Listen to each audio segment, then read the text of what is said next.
Welcome to Basketball Heads Live. I'm your host, Glenn Poole Harding. And tonight, we got a very special guest. This basketball head was a big player at Bishop Ford High School, garnering all Brooklyn honors, proving he belonged amongst the top players in New York City. After destroying the Brooklyn Catholic school scene, Mr. Versatile took his game to the Big East for 2 years before transferring to Rhode Island in the Atlantic 10.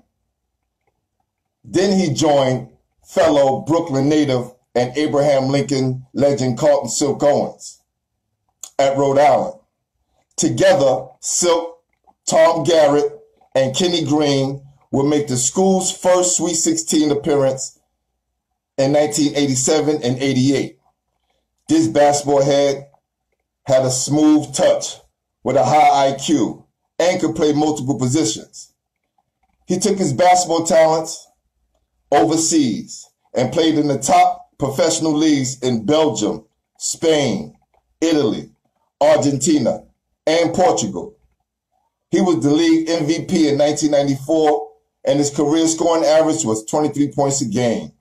He even scored 69 points in one game and still hold the single game scoring record in Portugal. Now, as one of the top coaches in New Jersey, he is currently the head varsity coach for the boys and girls at St. Bernard School.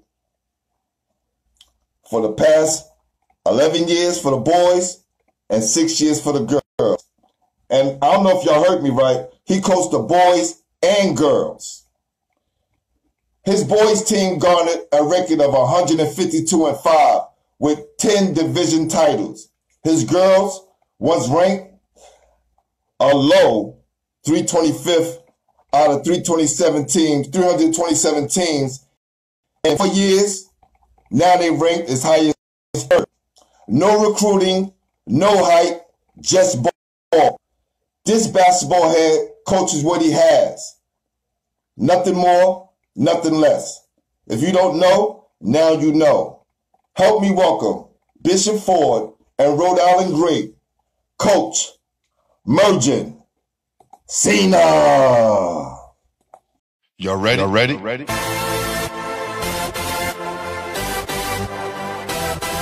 Yeah. You have just stepped into the world of chaos, where everybody goes hard. Come on. Go hard. Go hard. Go hard. Go hard. Go hard. Go hard. Go hard. Or go home. Never back down. You gotta hold your own. Go hard. Go hard. Go hard. Go hard. Go hard. Go hard. Go hard. East Coast. Go hard. West Coast. Go hard. Midwest. Go hard. Dirty. Hurry up, everybody. Get online. Buy your tickets, cause the game about to start. What's up? What's going on, my brother? Thank you for the intro. Great. Obviously, we're going through some difficult times, but, love talking basketball. And I love going back to the New York roots. The funny thing about me is, as much as I've been in New Jersey, between my AAU stuff and my high school stuff, I always run into everybody I played against. So the stories are always going on and on and on. So it's great. Basketball connects everybody.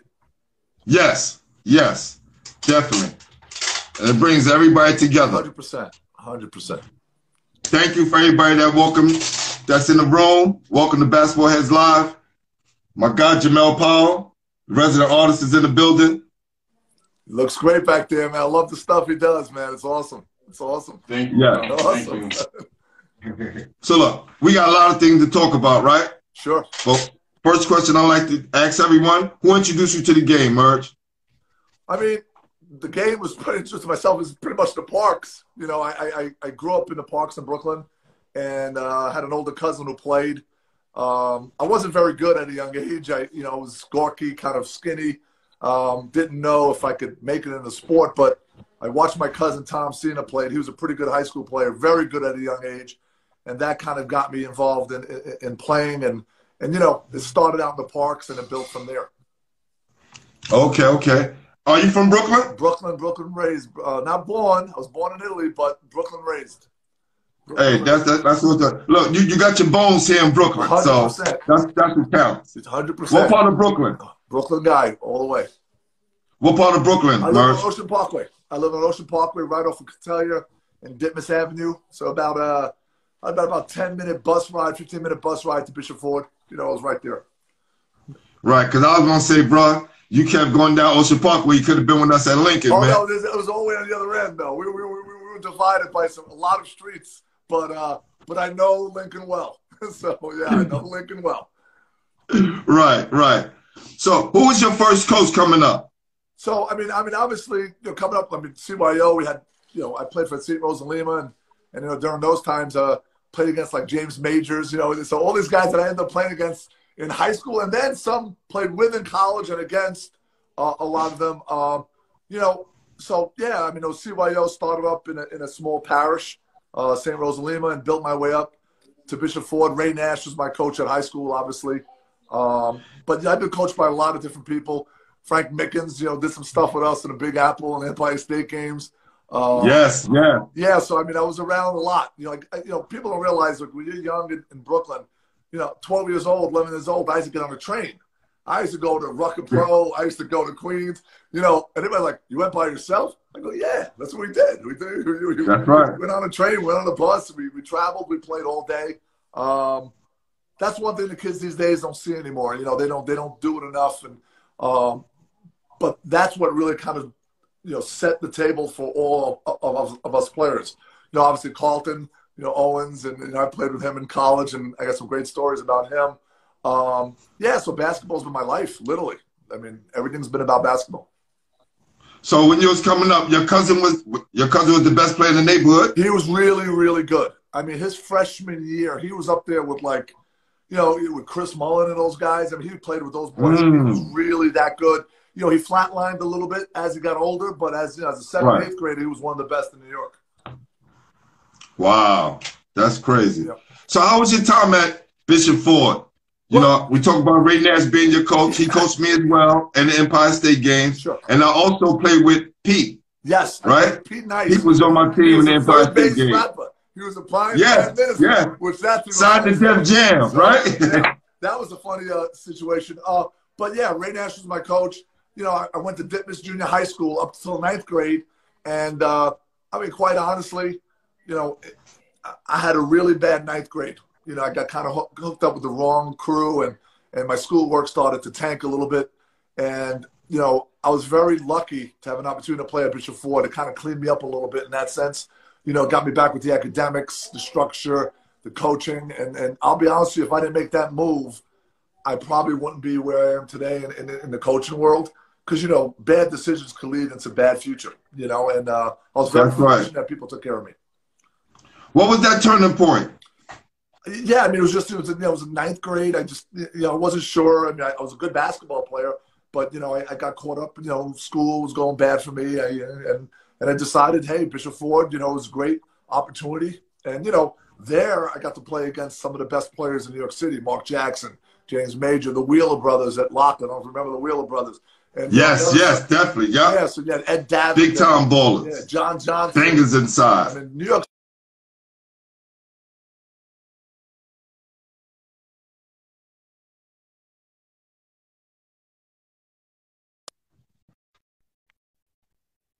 I wanted to continue and hopefully play in college. And, you know, obviously every player's dream is to go to play professionally. So, yeah, Bishop Ford was really a turning point for me. It really gave me that opportunity.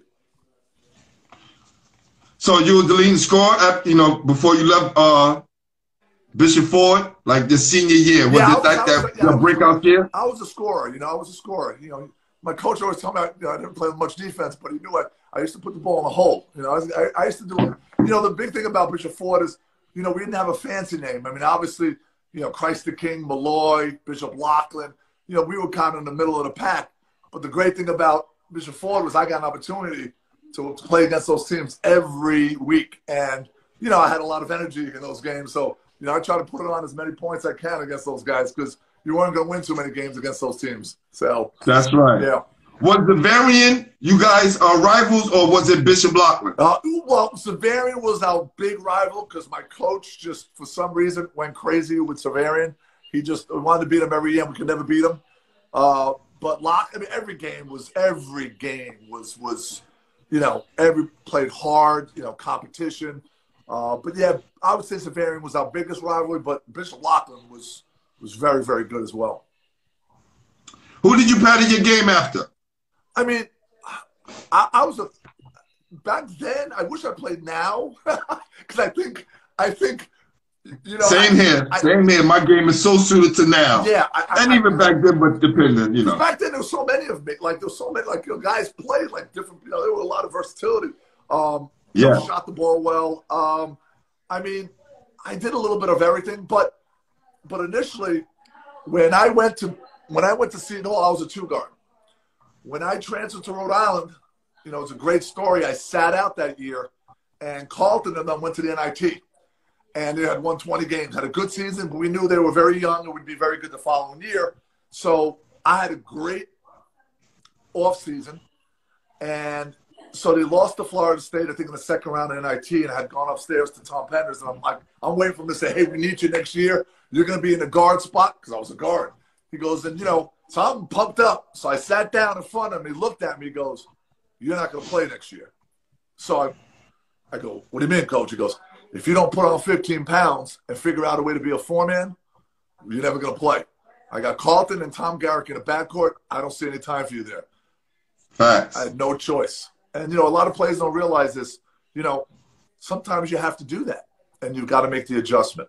And I tell you, I never played the four in my life, but I needed to get on the court, and I did it, and I ended up being like the leading rebounder that year, or second leading rebounder on the team. But I never banged around with anybody before that. But you was that stretch four. You was that stretch four because you can take it outside as well as shoot that jumper. I had that game, but I had to rebound and fight, and I never did that before. So, but it actually helped me in the future for the pro game. Because now I could rebound, I could dribble, I could shoot. So in Europe, two Americans against two Americans most of the time. So I'm getting the rebound, I'm going lane to the floor, and I'm scoring as well. So the game completely, evolved that way. So it was a great. It actually worked out well for me. It made my career longer. Okay. So what was it at Seton Hall that made you want to leave? Was it the fit? Well, I mean, look, at that Seton Hall freshman year, I wasn't ready. I was a 6'6", 170, soaking wet, skinny dude trying to play in the Big East. And the Big East was a monster. I mean, Georgetown, Villanova in the 80s were like, forget about it. My sophomore year, I had started, but John Morton came in. And John Morton was a hell of a talent, Yes. And no matter what, it wasn't going to work out for me in the position that I wanted to play. And that's pretty much the reason. And me and John got along. Me and John actually ended up running into each other in Spain, and we played a little bit on the same team in the professional league. So, wow. But it wasn't John. It was just, I think it was just position. And obviously he was a hell of a player. So I don't think I would have won that battle at the time. So, yeah. So I think that's really one of the main reasons why I ended up leaving for another opportunity. Okay. So you move on to Rhode Island, and you guys make an incredible run. Yep. Now listen, I'm gonna tell you, we was watching every game because I was at FDU at the time, and it's crazy. Silk was at our school the night before the Duke game.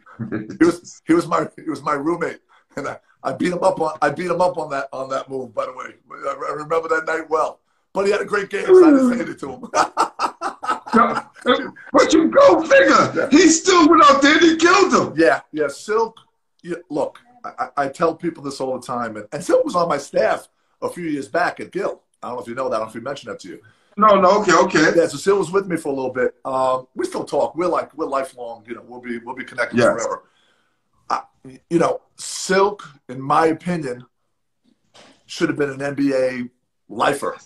I think he had that ability. At that time, the small guard they worried about. In the NBA. Yeah. So he was probably in a wrong era, or maybe a few years there where they weren't taking undersized guards, if you want to call them. But I thought he was You know, he was unbelievable. He scored over 2,000 points on Rhode Island. He's an all-time leading scorer. You know, I mean, Yeah, and still. some big dudes that played there. Sly Williams, Odom. Yeah. You know, Yeah. Katino Mobley. I mean, Silk's there, man. You know, so yeah, he was unreal. He was unreal. So listen, so you playing with some dogs in your team, right? Oh, 100%. I mean, yeah, great players. And it comes down to that time when you got to make your own bones and try to figure out how you fit into this puzzle. Yeah. Right? And that's the thing. You have to fit. Right. What was it that game that you had that let you know that not only that you could fit in this puzzle, that you could take your game to the next level and play in the professional it's stage? funny you mention that because we had played Rutgers middle of my junior year there. And I had one of these games where I kind of put it all together. You know, I think I scored like 24. I had like 13 rebounds, 8 assists, 5 steals in one game. So I kind of knew I had a little bit of everything. I just couldn't put it all together at every time because we had 2 great guards.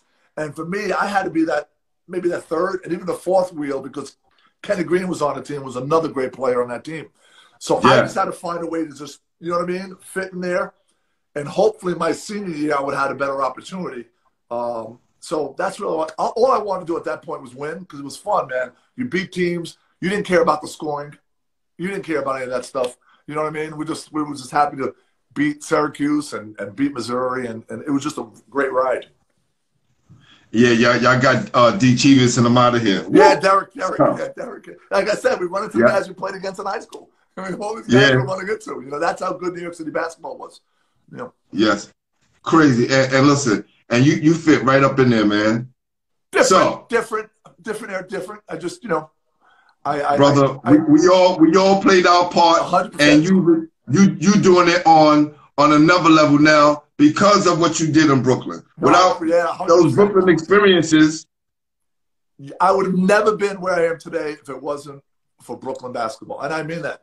You know, going to Rutgers, playing down in Brownsville, playing down up in 135th. I mean, it was just you get a certain thing, right?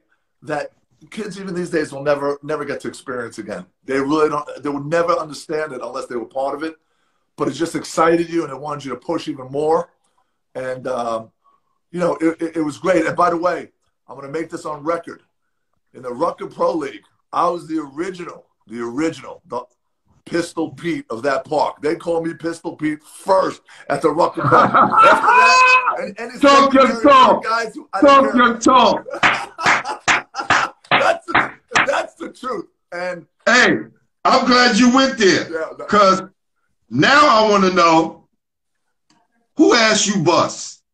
Oh, that gonna listen. This is no disrespect. This is about basketball. Yeah. It's always that time and that player who we come against that kind of make us who we are. Either we play against the All-American and he has like 40 and we get like 38, but we know we can play against the best, or we outshine them. No. Either or, it's the win. And as you know, one game can make you a legend down there. So come on. Yeah, I'll tell you a story, and it was true. Like we were about to go to Rutgers Pro. I was going to play with a bunch of older guys. You know, I was young, 17, and they were playing against Ed Pickney, Mark Jackson. They were loaded. I forgot the team. They had 4 or 5 pros on the team. But I was a young buck, you know. But I was playing with a team called Brooklyn USA with this guy Tommy Sig, and I was kind of not feeling that well. We played down at West 4th, had a so-so game. I wasn't sure if I was going to go down. My cousin Tommy goes, "Come on, let's go down and play." And I go, "Tom, I really don't know." So I ended up going down there, and the park was packed. And I think I scored like 40 to 50. I mean, it was. And again, Mark and I mean, I was going. And the people jumping on the the court. You know, so that stuff is that was a big memory for me because that made my mark in that park, and that kind of set the tone for me playing out there. But yeah, that was something I really, really enjoyed. It was a great memory. Yeah. That's awesome. That's awesome. Now, I know we kind of moved out of the realm of college, but before that, who are some of the schools that recruited you? I mean, the crazy thing was I was getting recruited by like the St. Bonaventures of the world early on, but my body type just wasn't, a lot of people weren't sure. And I'll be honest with you, it was about the first week of April. I wasn't signed until my senior year. And I just didn't. I just thought I was better than I was getting recruited, maybe. And I was a little disappointed. But I kind of got lucky, you know. So at the end, Seton Hall had a roster spot available, and PJ watched me, but he didn't watch me. He watched other guys, but he saw me do some things at Elmcore. We played in some of the AU leagues that he watched, and he offered me, and I took it. I said, you know what? I don't care. You know, if I don't play, I just want to get in there. Big East is great. And it was a great decision. Even though it didn't work out at Seton Hall for me, it ended up being a great decision because I got to play at a high level and moved on from that. So, yeah. That's dope. That's dope. A lot of guys who I talk to on here, you know, either it's the right fit or it's not the right fit. Sure. Do you talk to your players about making sure that they go to schools that's the right fit for them? Yes. You know, the biggest thing that I try to teach the players, like, look, it's going to be different in college, right? Now, the right fit, it could be the right fit, but if you're not prepared for it, no fit's the right fit. So I try to tell my guys, listen, and what I try to do with my high school kids is I train them, I coach them, I teach them just like a college coach would teach them. So when a college coach gets them, they're somewhat ready. No freshman's 100% ready, but right. When they get to a college, I want the coach to know, oh, that guy's been coached. And that's the thing, the biggest thing I tell the kids. But you're right. Don't go two levels too high. Don't go 2 levels too low. Go to a level where you can play at. Yeah. I talk about Isaiah Washington, and it's no disrespect to him, and his journey. Yep. And I just look at the amount of talent that come from New York City that go to the Big Ten. The Big Ten is a different kind of basketball. It's not the Big East. No. Very physical. Right? It's not the SEC. Very physical league. Because it's a football. It's a football conference. So everyone is very physical. And you know, every game is not. You know, you got Purdue, you got Michigan, you got Michigan State. You know, then you're getting Maryland now. Like, you know, so there's no days off. Not that the Big East there is, but you know what I mean. There's always going to be a couple of teams you might have, you know. And not too much flair in that conference. No, it's all brute. It's brute force, man. Those guys are playing hard every possession. So when I talk to kids as well, you know, about where they want to go, I just want to make sure it's the best fit for them academically, sure, and also that they can play athletics as well. Very important to get the balance. Absolutely. Okay. So now we still on college, right? Yep. James, this is the James Majors question. And since you went to Seton Hall, you can verify this. Okay. Merge. Okay. Merge. If it has to do with any type of gambling, I'll refuse to say anything. No. Listen, yeah. all of this is perfectly legal. No. We talk about when we go on road trips, right? Right. There's a per diem that's usually set aside for players. Yes. In college basketball, yes, which is all legal, yes, right? So I asked him how much did they get per diem. He was like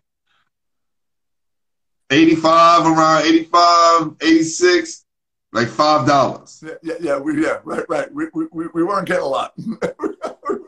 Yeah. And I didn't really talk. I looked at Merge. I went to Fairleigh Dickinson, right?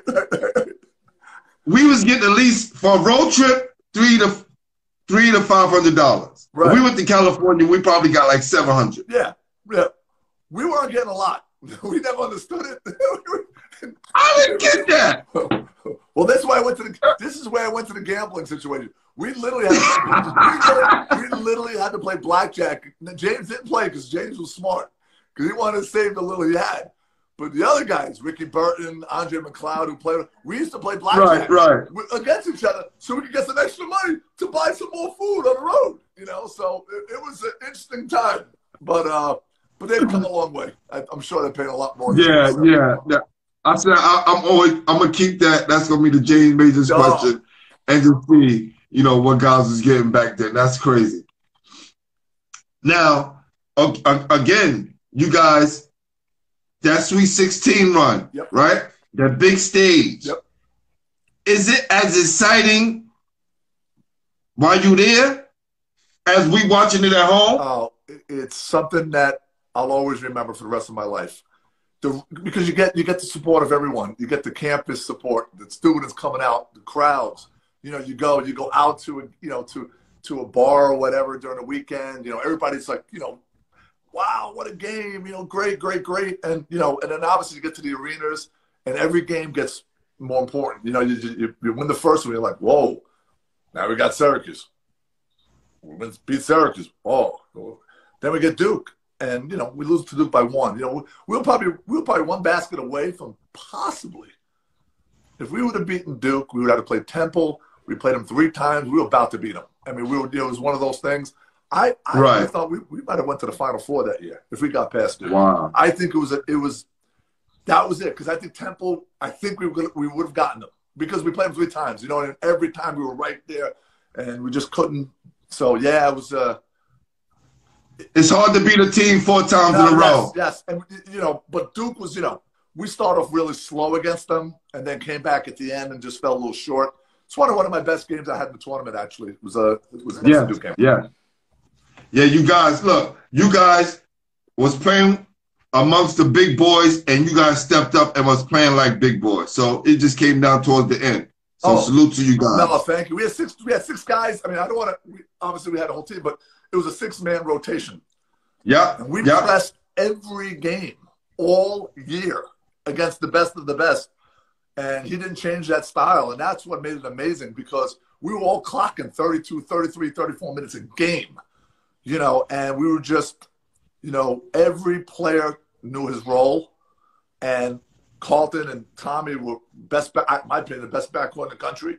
And at that time, definitely. Yeah. And Kenny Green was one of the best forwards in the country. And then, you know, you got some guys around us, John Evans, Bonzi Colson, you know, and myself. We just fed off of what they did. And that we were okay with that. And that's why we won.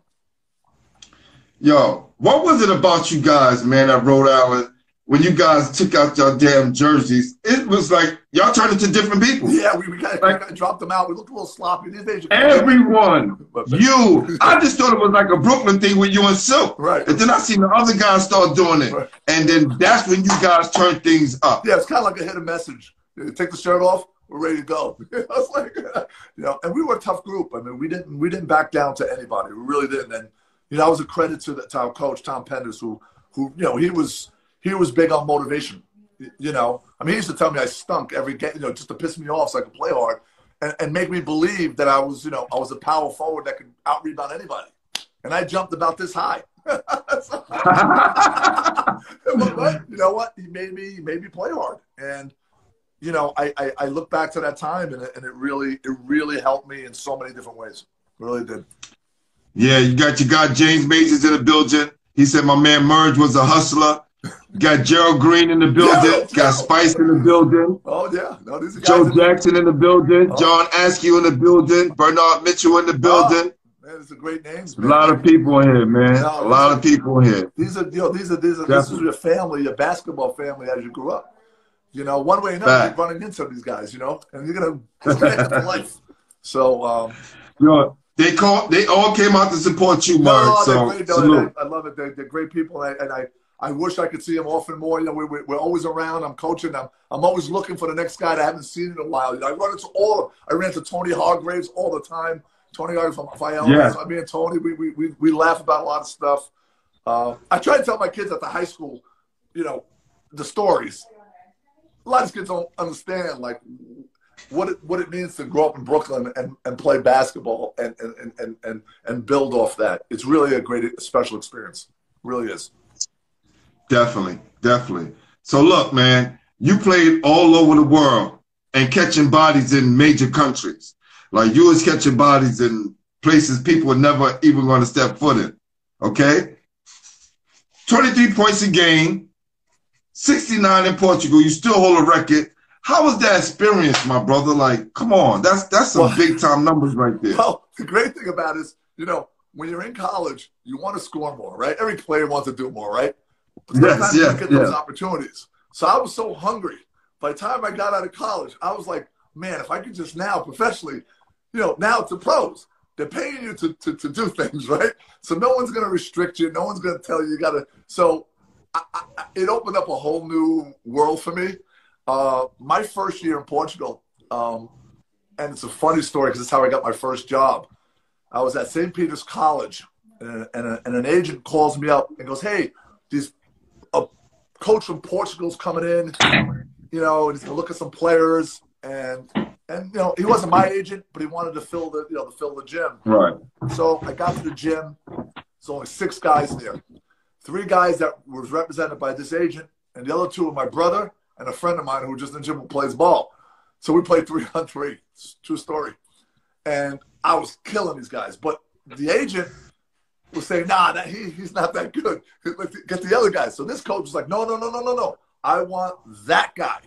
And the agent eventually the agent had to say, okay, even though he wasn't my agent. So anyway, I walked over. Right. The coach goes, I want you to play for me. And at that time, I just finished college, so I wasn't highly recognized by a lot of people. I took the job.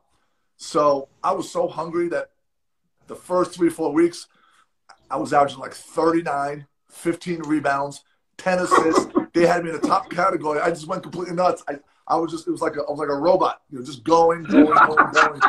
And but it felt great to take 30 shots or 25 shots, you know. So right, like come on, yeah, it's your turn now. Yeah, it's your turn. And that made me. You know, then I obviously I stayed on and then played some really nice leagues. Played against Ginobili, played against Dragan Petrovic, played against Tony Kukoc.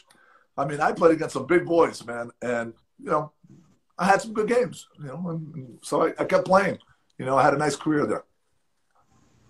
So when you go back, do they still celebrate you in Portugal? Right? Yeah, you step down, you step down. I'm in their Hall of Fame, whatever that means. So they inducted me into their Hall of Fame. I was like, great. And in Argentina, they just awarded me one of the best foreigners to ever play for this club in the history of the club. It was like a 30-year something anniversary. I actually played against Ginobili when he was 17 years old. No one knew who he was. In Italy, I guarded him, and in the playoffs. And first half, I did pretty well against him. Second half, he kicked my ass. And after the game, I would call people at home and I would say, "There's a guy here in Italy who I think is going to be a pro and is going to be a really good NBA pro." He was it. And I saw it when he was like 17. Very, very good. Wow. Very good. Yeah. So great opportunities. You know, basketball is great to have if you can continue to play it. Well, I can see now, early on, before your coaching, you was already mindful of God's games and what they could turn into. 100%, because I've had so many different coaches, so many different philosophies, so many people to learn from. And when you get that type of knowledge and it's packed in, you know, you take what you like, you know what I mean, and you kind of mold it in. And, you know, I had some great coaches, man. I really did. I had some guys that, you know, that I really learned from, you know, and I said from CYO up to high school, into college, and into the pros. I really had some good coaches around me, and that helped me. It really helped me a lot. And those things you learned from being all around the world and playing in different places under different coaches, great mentors, how did that help you as a coach? Oh, it set the stage. It really set the stage. I mean, look, every coach could do some X and O stuff. You know what I mean? Zone, 1-3-1, man-to-man, you could do all that stuff. I think what separates a lot of coaches, I think, from the good ones and the really, really good ones and the great ones is how to adapt, okay, and how to make your players reach their full potential, right? That's the most difficult job as a coach. I'm a believer that if you work hard, you know, you have to have some skill, you have to have some talent, but if you push hard, you play for the team, the results are always going to go well for you. And I've experienced that in the past. So that's kind of the philosophy I have, you know, is I really believe in determination and hard work will get a player that's average here and then a talented player from here to there. And if you could do that, you could build something. And that's where my high school stuff is where I've kind of built around. Yeah, Spice was saying, yo, Poole, let me tell you something. Merge, he just was like, yo, Merge, he's the real deal. He's not going out there and fishing for kids. He's coaching what he has, and he's been doing it on a consistent basis. And he said, I would tell you, G, if, you know, he was doing it half-assed or he was cheating, the dude is doing it from the bottom up. So you got guys who are still, you know, singing your praise and what you're doing for these kids, man. So congratulations. No, I appreciate it. Spice is funny because he would come to the games and after a game, he would scratch his head. He's like, Merge. He's going, Merge. He goes, how the hell did you get those two guys to do that? I go, Spice, man. Listen, man. I don't know. Maybe I push them. I'm always coaching. You know, I'm very hands-on during the game. I'm very visual, so I see a lot. Sometimes to a fault because you don't want to be too visual. But guys can't hide from me because you know there are little things I see, and if I don't like it, I tell them. You know? So, right. So, but that also helps them because some coaches let it go and bad habits develop. And that's the one thing I don't want for the kids. You know, once you get a bad habit, it's hard to break it, whatever it is. And so I'm really good at that in a sense of get the full potential out of a player, you know, and I think that's important for a coach. Yeah. I think you're kind of underestimating things a little bit, bro. Who the hell is coaching varsity boys and girls and at a high level? One person? Who's doing that? Tell me. Well, the way I ended up becoming a coach, actually, I started with the AAU stuff. So I was a coach of an AAU team, one team, but I got a call. I used to work at this place called Hoop Heaven, and I got a call for a girls' varsity coaching position, and it was at Gill St. Bernard School. I go, where? Like I was a Brooklyn guy. I probably knew 2 schools in New Jersey. It was St. Anthony's and St. Pat's. That's right. That's it. That's right. I was new to the game, and so I didn't know what I wanted to do. I just came back from overseas. Long story short, I go to school. It's a girls' position. I was like, whoa, I don't know, right? I've never coached at a high school level before. And not that I didn't want to coach the girls, but it is different. And I found out that they were awful. I mean, they just had no program at all. Soccer players trying to play basketball. But I said, you know what? I'll take a challenge and we'll see how it goes. And, you know, first 2 years, I took it on the chin hard. And but then, you know, a couple of kids came in. Things started to move a little bit. You know, it's all about culture, right? You build a culture, and then all of a sudden, people follow. And then maybe 3 or 4 years later, we started doing some damage in that county, and you know, we weren't the beat up on school anymore for the girls. I had a player named Deja Simmons who played for me, who was from Jersey City, who also scored over 2,000 points for me. Now, and I'll explain that to you about my system and how the players, even though people call it a system, we're one of the best offensive scoring schools in New Jersey every year. But you have to share the ball. And you'll always have your star player as the most, they'll score the most. But the rest will be right behind him. And that always works. And that's why I think my program has done well. It's not one player scoring, it's 6. For the last 10 years with the boys, my top 5 players have all scored double figures every year. Every year. That's crazy. Some will score more. I mean, obviously, you know, some talented more than those, but everybody feel and there's no, if one guy scores 40 in a game and he only averages 12 a game, number 1, 2, 3, 4 happy for that guy. And that's the key. The kids got to feel part of the program. You got to treat them the same. And I've done that with the girls, and I moved over to boys, and I've done the same thing. Wow. Listen, man, the girls were ranked 325th out of 327. That's like, how low can you go? It was bottom feeder. It was bad. But, you know, we had a snow out game. All right, which we, you know, and we won 4 games, and I had one game which was a snow out game, and I went to my AD and I go, listen, when am I going to make this game up? He looked at me, he went, forget, Mark, it doesn't matter. I go, but now I'm a competitor. I go, well, no, I want to play the game, whether it's 4, you know, whatever. You know, so you know, but they didn't understand that at the time of school. You know what I mean? They just thought it was going to be, you know, whatever. And so, you know, initially 3 people in the stands, 4 people, and then all of a sudden, you know, we're getting 50. 200, 500, 700, filling the house up, you know, scoring 70, 80 points a game with the girls, and, you know, and then built that for about 5 to 6 years. And then I jumped over to the boys, and I won 3 county championships with the girls. And then I jumped right over to the boys and won, I think, 6 now. I lose count, man. I'll be honest, I don't even know. At one point, I don't even know my record. I just knew something. Yo, the numbers you was rolling, I couldn't even keep up. Every text was like a new record. I was just like, damn, did what? 152-5? 63 wins in a row? What the? Yeah, it was.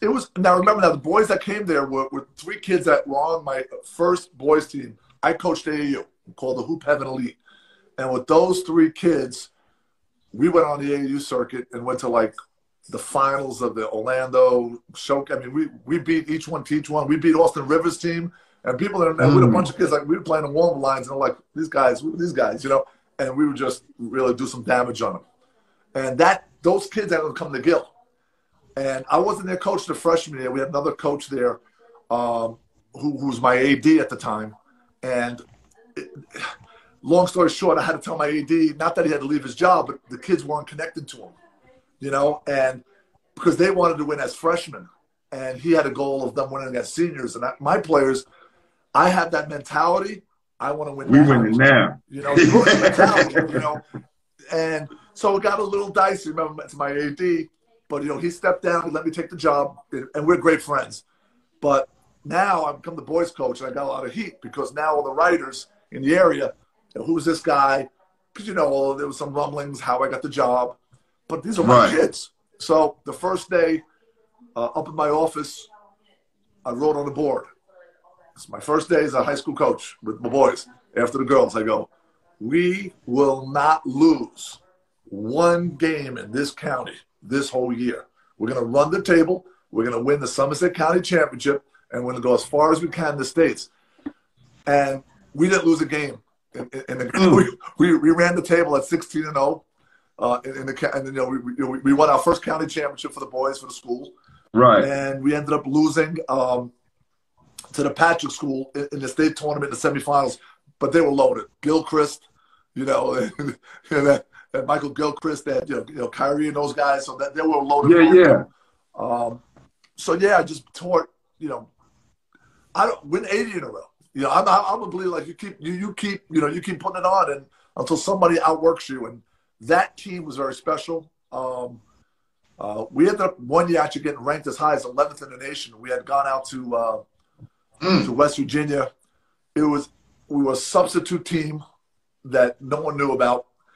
We were playing Mater Dei out of California. They were ranked number 4 in the nation. And we were a substitute team. It was down in where they had all the top teams in the nation. We were like a team, you know, a bunch of local guys from New Jersey. So we're warming up and places packed and people were laughing, literally laughing. What is this team doing here? Because we don't look the part, you know? And we're playing Mater Dei, who I think ended up with 3 future pros on that team. Yeah, yes, powerhouse. And all of a sudden, you know, beginning, you know, back and forth a little bit. People are like, okay. And all of a sudden, it became a war. And now the people in the stands are going crazy because now they're saying, wow, look at this team. And we ended up going to overtime against them. And we ended up beating Mater Dei in overtime, which is hard because it was one of the best wins for my program. And the Mater Dei coach ran over to the director of the tournament and started screaming at him. He said, you set me up. Who is this team? I'm trying to win a national championship, and now I lost to Gill St. Bernard's out of New Jersey. So that kind of put us on the map a little bit. That was a great win for the program. And then things just started going from there. You know, things started moving along. And, so I've been there for now with the boys. Going to be in my 11th season. Wow. So those 3 players that you came with, those guys, they scored almost 6,000 points in their career, and now they're in college. Tell me something about those 3 guys. They played since the 5th grade together. They were the combination was crazy because my son Jaren and the kid Matola were connected in so many ways. They both played similar game. And I'll tell you, they would ring off 11, 12 threes a game with their eyes closed. And when you're making 11 threes a game, it's hard.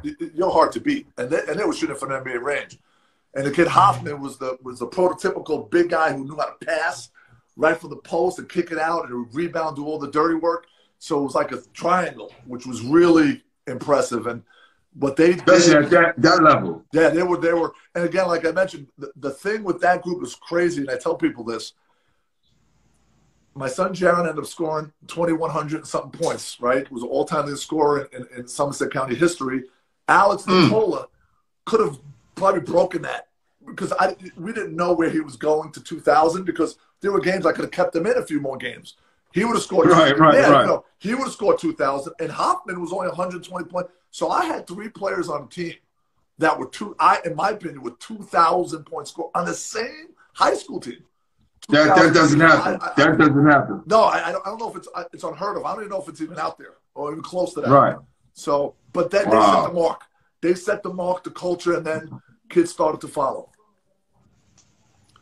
Wow. Yeah. So, what is your perception of the state of New York City basketball since you're not too far away in New Jersey? Yeah, look, I feel bad a little bit because I think what's happened now, because of the prep school situation and all the recruiting that's going on, it's lost a little bit from when I remember. You know, I mean, they still have some great team. Long Island Lutheran, I know, is doing well. I think Christ the King still does well. But I don't know if it has that same feel as when I grew up. Every team in New York City. Yeah. I mean, you can't go to a gym and think you're getting out of there with an easy win. So the balance was, I think it was more of a balance back then. And I think a lot of New York City kids are coming to Jersey, and a lot of them are going to prep schools. So it's kind of hurt New York basketball a little bit. Yeah. Listen, I was talking to one of my guys about this whole situation, and I remember the write-ups the Daily News used to do on us, right? Right. And they were motivating because they even put out the Go to Hoops for us, and then guys started going, you know, to the AAU circuit and going to different camps, and that kind of hurt the Daily News and what they were trying to do for us and their business, right? And then in turn, they don't even write about high school sports no more. No, it's got like it's not even. If you can't find it online somewhere, it's non-existent. And if you look at it online, it's just a bunch of makes. You don't see any strategy. You don't see any errors. It's just made shots. Yeah, no, it's all changed. And, you know, we've got to social media now, so which I think, look, it helps you with promotion of stuff, but I also think it hurts the kids a little bit because the kids get so much pressure now because if they're ranked, they got to, you know what I mean? It's like back then, your ranking went day to day, who you played against, you know what I mean? Yeah. You could look good one day, and if you didn't bring your game, you didn't look good that day, and that's how people would judge you. So you had to play hard. Playing hard and winning would get you what you needed back then. Now, you could lose 12 games on a weekend, no one's going to care. That's right. You know, get a couple of oohs and ahs, and, you know, now you're a legend. Yeah, no, 100%. No. It's a different time. But that's why it's important for us to teach the kids the importance of just keep working hard. You're going to get that if you're good enough. You know, believe in the process. Sometimes some kids, you know, won't do that, and they get persuaded by others, and you know, bad decisions are being made. Because I feel bad for a lot of kids because, as you know, I mean, to be a Division I basketball player, it's like less than 1.5% of the country you can make it at that level. So you know, I'm hoping the important thing is we get good coaches. You get good coaches, and the kids are in good hands. But, you know, and that's really hopefully that guys that really have a passion for it stick around. And but this is what you're doing on the teacher side with your Sina Hoop Academy. Tell me something about that. So I run a basketball academy. I do it outside of obviously of Gill, just local kids in the area. You know, you know, listen, basketball's for everybody. You know, not to be the most talented kid, you know, to play. The most important thing is, you know, try to get these kids to develop a passion for the sport. You know, I coach the same way with a 6th grade team that I coach with my high school team. People say, you're nuts. You're coaching 12 games this weekend the same way you coach in high school. And by the end of the weekend, I'm like, I'm shot. But I have fun with it. And it's the passion. I really do. Look, my daughter played at a high level. My son played at a high level. My wife loved basketball. My life was – so we're a basketball family. So I don't think I could have done anything else that I would have been happy with. That's dope, man. So who are the best players you played against in high school, college, and in professional? Well, we already know Ginobili. Yeah. I got to in high school. I mean, obviously Mark Jackson and Kenny Smith. Kenny Smith was a problem. I mean, he was. I mean, they're talking about in our conference. So those two were very, very good. In college, I'll be honest with you, my first game was in Puerto Rico with Seton Hall, and we played against Georgetown, and that was probably the first time in my life I was scared as hell to be on that court. Those dudes, with the big head, right? All of them had the high top sneakers, right? But they were like they was Bisou. I was a scrawny. They were mean on the court. Scrawny high school kid, freshman, and I'm staring at Patrick Ewing and Michael Williams, and I'm looking at these guys. I'm like, wait, that's nothing compared to what I just saw in high school. Not even close. Right. I mean, Patrick Ewing was great. I mean, Chris Mullen I played against, he was great in high school. Walter Berry. I mean, listen, the Big East was the Big East. You know, yeah. It's a great conference. And, you know, the pros, like I said, I mean, you know, I played against Dino Raja, you know, I told Drazen Petrovic, coach. I played a lot of those dudes, man. They were really good. But, yeah, I had an opportunity to do that, and that's what's great about it. You know, you get some stories out of it. Yeah. Well, that's awesome, man. That's awesome, man. You had a great journey, yep. and it's still going on. Yep. And what you're doing for these kids, man, is unbelievable. And it's not even more about the winning for me, right? It's about your passion, right? Yep. I can feel your passion when you speak about your kids and how much you care about them and how much you want to see them succeed in life outside of basketball. Basketball is a vehicle to help them succeed. Then you're doing it. No, that's the most important thing, you know, because at the end, the gratification is right. You watch them on TV. My gratification is watching them on TV. I'll sit back, yeah, I'll drink a Coke or whatever I have, and I'll sit there and smile. I mean, that's what I really want from the kids. And that doesn't have to be at Division I level. It could be at Division III, Division II. It doesn't matter for me. It's right. not you know, I don't have an ego about playing these guys and going to Kentucky and Duke. I mean, that's great if they could get there. But I just want the kids to experience some of what I experienced in college, if they have an opportunity to do it, because it is a great sport. And it does bring people together, and that's what's important, you know. Yeah, and saying that, I want to send an extra shout out to my guy, my mentee, Jaheim Williams. He's in Jackson College in Michigan. This guy beat all the odds, man, and making it. Those are the ones you love. Those are the ones you remember. Man. Yeah. From the bottom. Yeah, it's important. Right? Teaching him how to make a layup, and then now he's doing it on another stage. So. Those are the great stories. Those are the ones. I respect it when you say, man, I do it from scratch. Yeah. Because we get a lot of coaches out here they take it from here, they take it from here, and they put they all-star team together, and they win a bunch of games, you know, and that's fine and dandy, but when you make it from scratch, it means more. No, and I'll be honest with you, look, I mean, we're in one of the toughest conferences, and not when we talk about non-public B, when we go into the state tournament, you know, we had St. Anthony's with the great legendary Bob Hurley. We had the Patcher School with Kevin Boyle was there, and even now Shavanis is doing a great job with those guys. Roseville Catholic is now pretty much, you know, the king of the hill, New Jersey basketball. You know, we have Hudson Catholic, Immaculate Conception. I could keep going on. Randy, who had 2 McDonald's All-American. Like, non-public B is a gauntlet. It really is. And you know, we're right there. We're right there with all, you know, all the big boys. And you know, I don't know how many schools really want to play us. I love to play against the best. I played Mount Verde. I'll play the Sierra Canyons. I want my kids to play against the best competition and not be afraid of a challenge. Win or lose, that's right. I don't care. But I want them to see. Very easy for me not to schedule 10. I could go 28-1 every year. And you know, I probably end up with 700 wins by now. But I decided, and I always wanted to do, because my own personality, I didn't want to play, you know, a schedule that will just, you know what I mean? The record looks great. Get you the right, yeah. You know, I want to play the best. Like I said, we played Modern Day. We played Randy 2 years ago with 2 McDonald's All-Americans. They were number 5 in the division. We knocked them off.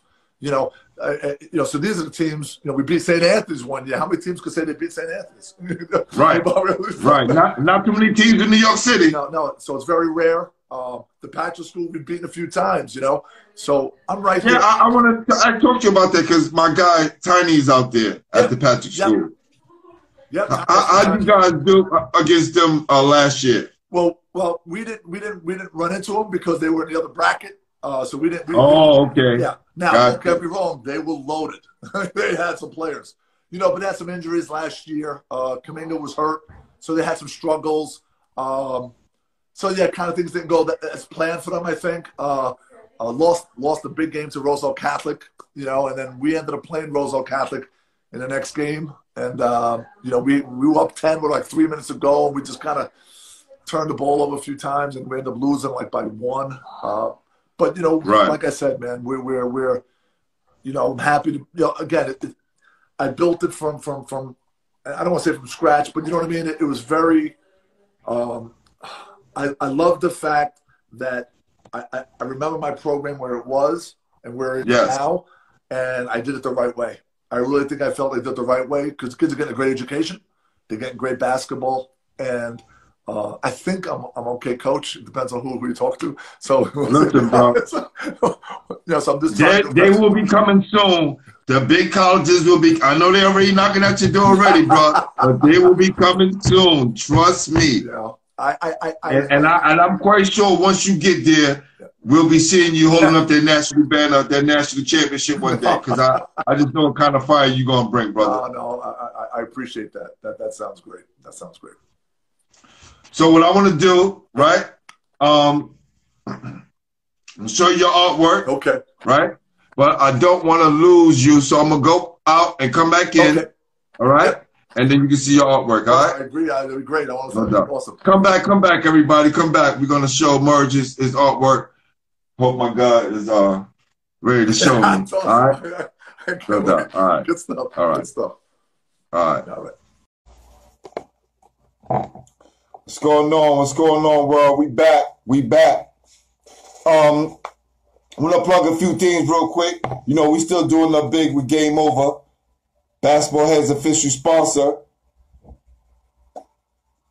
We got the Game Over trophy that will be sent out to Rafa Edmonds, Rafa Austin, and Ron Strickland this week. All right, along with the pictures, and also I got my guy Delbert Prince. He'll be coming up to Basketball Head soon. He wrote a book called The History of Coney Island Basketball, Part 1 and Part 2. Delbert Prince, The History of Coney Island Basketball, Part 1, Part 2. All right? So now, let's check out my guy, Merge artwork. Y'all ready? Done by my guy, Jamel Powell. Yeah. You a step into the world. Woo! All right, fam.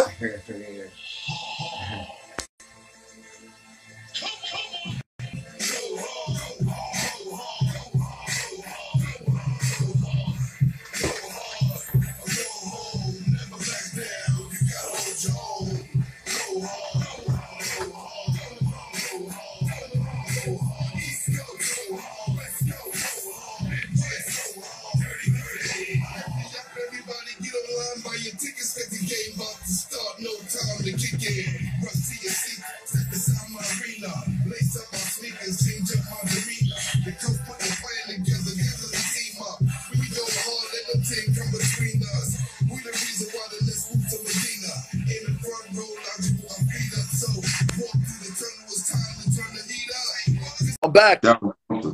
All right. You got a chance to see the picture? Oh, that's awesome. That's a great, man. That's awesome stuff right there. That's awesome stuff. Really nice. Yeah. My guy does his thing. No, so just make sure, text me your information. I'll send it out to you because I have a whole slew. Hold on for a sec. Because I gotta show my man work, right? Because I don't think people can understand this. Right. Look at this shit. It's crazy. Only for you, Merge. Right? Boom. So, who's this? Ron Strickland for last night. Wow. That's awesome. Right? That is awesome. Look at Ron. Look just like Ron, right? Oh, man. That's awesome. Who else we got here? Hey, I got a bone to pick with Ron Strickland. I told you. Oh, yeah. tell your story, Merz. Tell the story. Well, I was supposed to play against him. Long story short, I was supposed to play against him they had this one-on-one championship, Big Apple sponsored. I won Brooklyn. He won the Bronx. I was supposed to go out there. We were supposed to play. I ran into traffic, never got there. They gave me a forfeit. So he ended up winning. He ended up winning a lifetime supply of Welch's grape juice or something. So I didn't care about the Welch's grape juice, but I was so pissed off. I wanted to play him. They wouldn't let me play him one-on-one. They got it too late. Yo, that is funny, yo. Yo, and that goes to show on that snowstorm when they wanted to cancel the game, you still wanted to play. That's the one to play, man. That's the one to play. That's my guy. Yeah, that's the one to play. Lamont Long, he was part of the 1981 Boys High Championship team. That's great stuff, man. That is great Or stuff. 1979. 1979. That's going back. Stuff, man. Kennard Robinson, UMass. Nice. I want to see a picture of Silk. Because Silk, you have one of Silk? Because he had one. Silk had one tooth. People don't realize Silk used to play with one tooth when he saw. Yes. Silk, yes. Here's Silk right here. Where's the mouth? You'll be nice. You guys will be nice. Oh, wow. The one tooth. Yeah. Yes. He was in Sports Illustrated with that joint. That's right. That's right. We thought we lost Rafa Pitcher, my artist. He had it behind the wall somewhere. Nah, that's some good stuff right there, man. That was a hell of a player. Oh, man. Listen, man, this is what we try to do for our guys, man. Nah, I appreciate it. We want to give you guys your flowers and your crowns while you're still here. We're going through a crazy time in the world. No, and we want to make sure that our guys from New York never be forgotten. No, I appreciate that. And I hope that some of the people that are watching this from my area understand that I'm not that soft kid from New Jersey. That's right. That's right. He come from a long line of ballers here in New York City. Check this out. Laura Milley. She was 1989 Gatorade Player of the Year from Christ the King. Very nice. And I want to say Dr. Laura Milley. There you go. And she just wrote a book. There you go. Well, treatment, I haven't read the book yet, but that's beautiful. That's great. Yes. Yes. Brenda Caldwell, Hunter College, great. There you go. She's one of the top female players to ever come out of New York City. That's beautiful. She was honored by Pro Rucker and all the basketball tournaments, West Fourth and everywhere else. That's beautiful. Very nice. She was killing guys. I think Ray Haskins coached her. Like, this is sick. That's when they become players, man. They go play with the boys. They don't care. They come out. That's right. That's right. I told her when she grew up, play with the boys. That's how you get better. You know? That's right. Hey, Merge, I'm not going to keep you, man. Thank you. Really I appreciate you. No. We're going to stay in contact, brother. Please and I'm coming up to New Jersey, man. I need to come watch you guys play, man. I need to do that. Come down here, and, you know, you're not going to get any Brooklyn pizza, but you'll get some good food out. It's my treat. All right? Got you. Got you. Do that. Take care. Salute, my guy. All right. Thank you.